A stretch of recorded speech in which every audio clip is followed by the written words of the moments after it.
Alright, so we're going to show you how to unpack and assemble the SeaSucker Team Rack.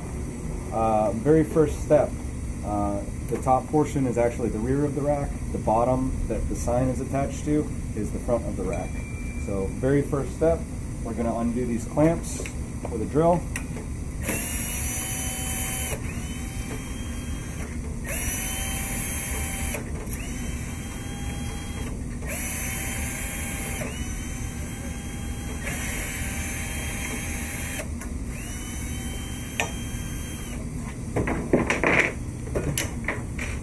Keep those for repackaging if we ever have to disassemble it again.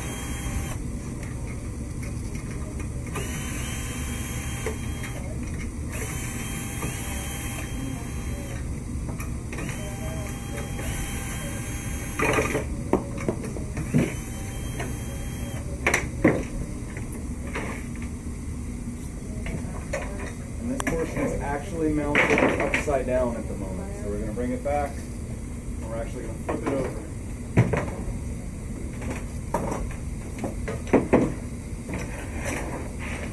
That's our first step. All right. Next step, we're going to need to flip over the vacuum cups. So there's 4 screws here with a 4mm Allen wrench. We're going to loosen those just a little bit to where we can rotate it on the crossbar. It's a little tight to get in there, but we're actually going to leave these screws loose for now. When we place it on the roof of the car, we'll need to adjust the angle a little bit, and once it's on the car, we can go and snug all these up afterwards.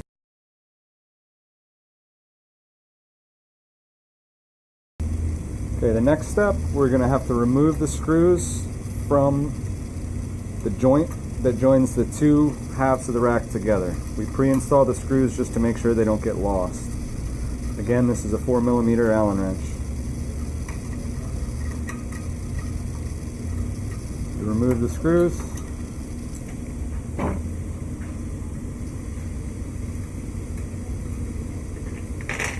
And then we slide the rack together. And then reinstall your screws.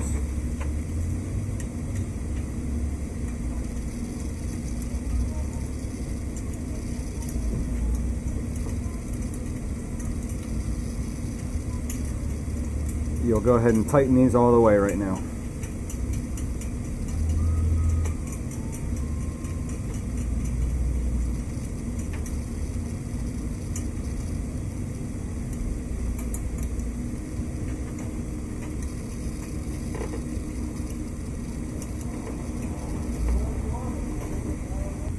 So next step, we're going to take all of the wheel trays and crank arm clamps and rotate them 180 degrees so they're sticking to the outside of the rack. The bolts should be just snug. We're going to have to take both the screws out. Comes out in 2 pieces. Be careful not to lose the lock washers that are underneath the screws. We're going to take these out and spin them around. It's very important to tighten the screw that clamps on the round bar first. Tighten that one down, then the inside screw. And this goes the same for all of these clamps.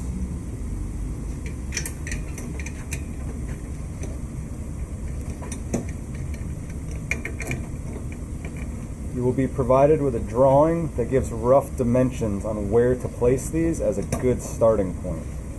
You will probably have to tweak everything a little bit once you get it on the car and start loading bikes on, to make sure you have a proper fit. But the dimensions provided should get you very close, if not be right, just from the start. Same thing applies to the crank arm clamp. Tighten out here first, closest to the clamp until that stops, then work your way in.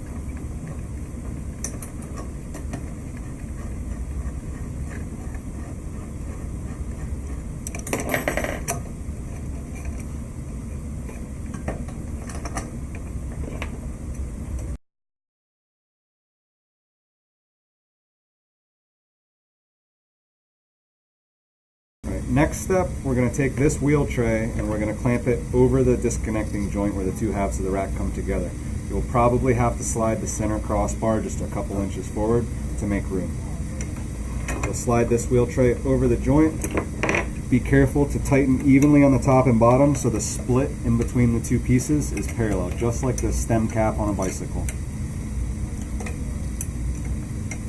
And then secure your screws.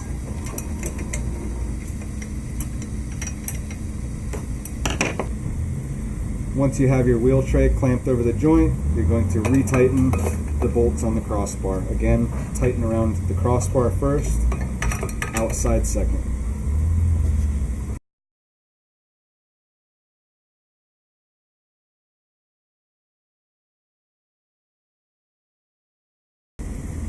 For the next step, we're going to start lining up all the components on the crossbars and getting them roughly in place. First step, you're going to need to loosen all the pinch bolts on the front crossbar. We're going to rotate the sign forward along with the rest of the components. The sign should be centered within the rack. We can go ahead and tighten these bolts first so we know where the sign goes.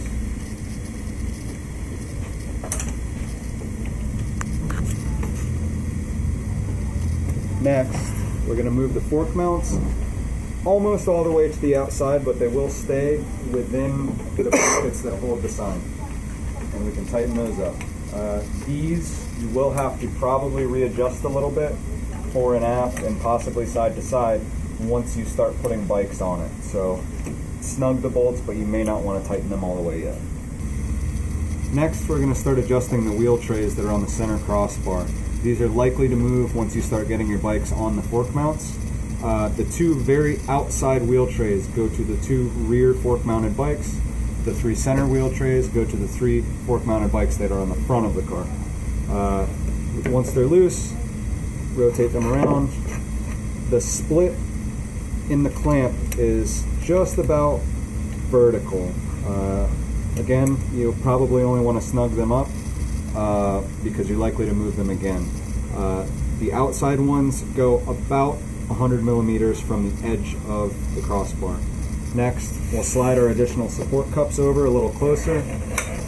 Center fork mounts, again, spread them out. Try and line them up evenly with the front fork mounts.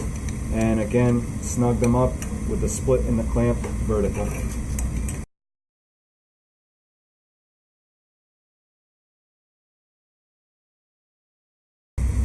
On the crossbar that has the cups for the rear, we're going to scoot that forward just a few inches to allow us to rotate the wheel holders vertical. Now we're going to move the rear fork mounts into place for the rear two bikes. They're going to go about 100 millimeters from the outside of the crossbar, and again, mostly vertical. As usual, just snug because you might have to move them again once you start placing bikes. Now we're going to adjust the wheel holders. We have these two blocks here that are spacers for front and rear wheels. Rear wheel spacing is 135, front wheel is 100 millimeter. The configuration we plan this for, which can be changed depending on your usage, is front wheel, rear wheel, front wheel, rear wheel, front wheel. So 3 fronts and 2 rears. The way we're going to start is we're going to work from the center out. So we're going to spread the first 2. We're going to rotate them vertically. Going to put the spacer in between. Hold it with your hands, mostly vertical, and go ahead and snug them up. Next, we're going to go with the rear wheels, 135. Again, space that, snug it up. We're going to move to the other side now. Space it, and snug it up. And now last, we'll do the outside front wheels. So back to the 100 mil spacer, bring it over, touch, snug it. Again, over here, same thing. If you leave them just snug, it'll be helpful when you go to put wheels in to make sure that everything is lined up and parallel. You'll still be able to move them a little bit.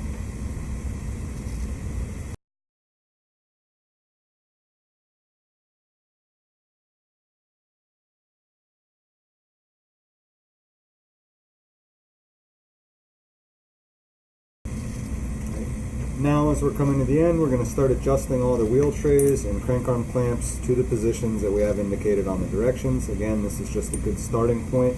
you may have to move them once you start placing bikes, so this would probably be a good time to have a bike handy.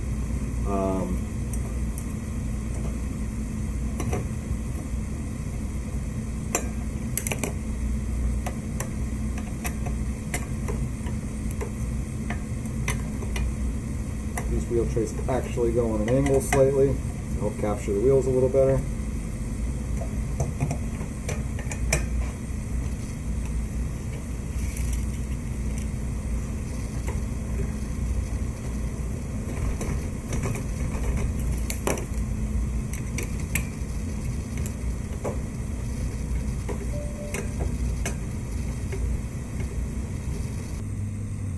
Another important step with getting this rack adjusted is to know that the forward two bikes on the rack are both parallel to the side bars of the rack, so your crank arm clamp should go parallel to the side bar.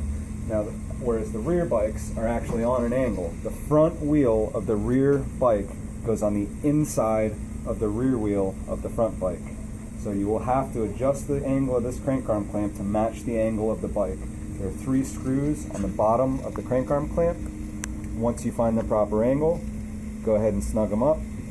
It's much easier to do this and get the angle correct with a bike available.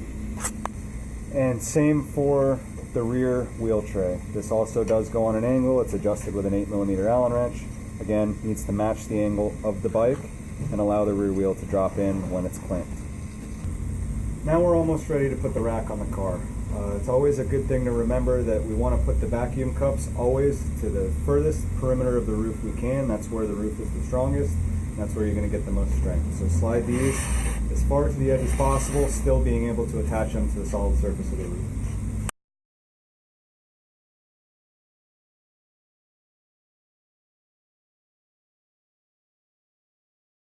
Two final steps before putting the rack on the car. We're going to need to loosen the nut and bolt for this additional support cup to allow this to move in the slot. Once that's complete, you can actually go ahead and remove all of the plastic covers that would actually protect the bottom side of the cup. This step works best with multiple people, so you have someone to lift the rack and keep from setting it down. Once you pop these covers off, you do not want to set it down on concrete or anything dirty. We need to keep the bottom side of the vacuum cup clean. It's preferred to take a wet rag or sponge to get some moisture on the bottom side of the vacuum cup before you place it on the car.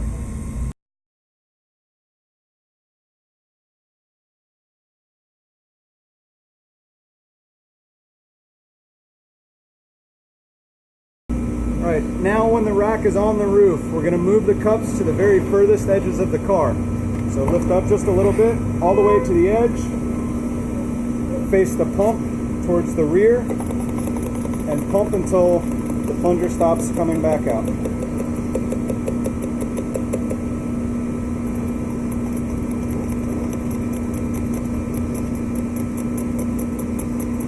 Now you can tighten your 4 bolts from the bottom that hold it on the crossbar. For the final step, we're going to install the support cups. So very first, you want to try and have the slotted piece going vertical. We're going to pump the cup all the way down to the roof.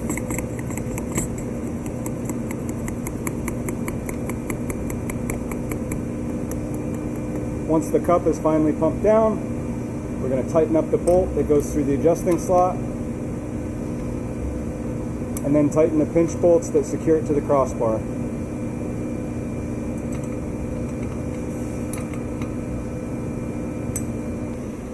Once you're happy with the placement of all the components in the rack in general, you want to make sure that every nut and bolt on the rack is secured and tightened properly.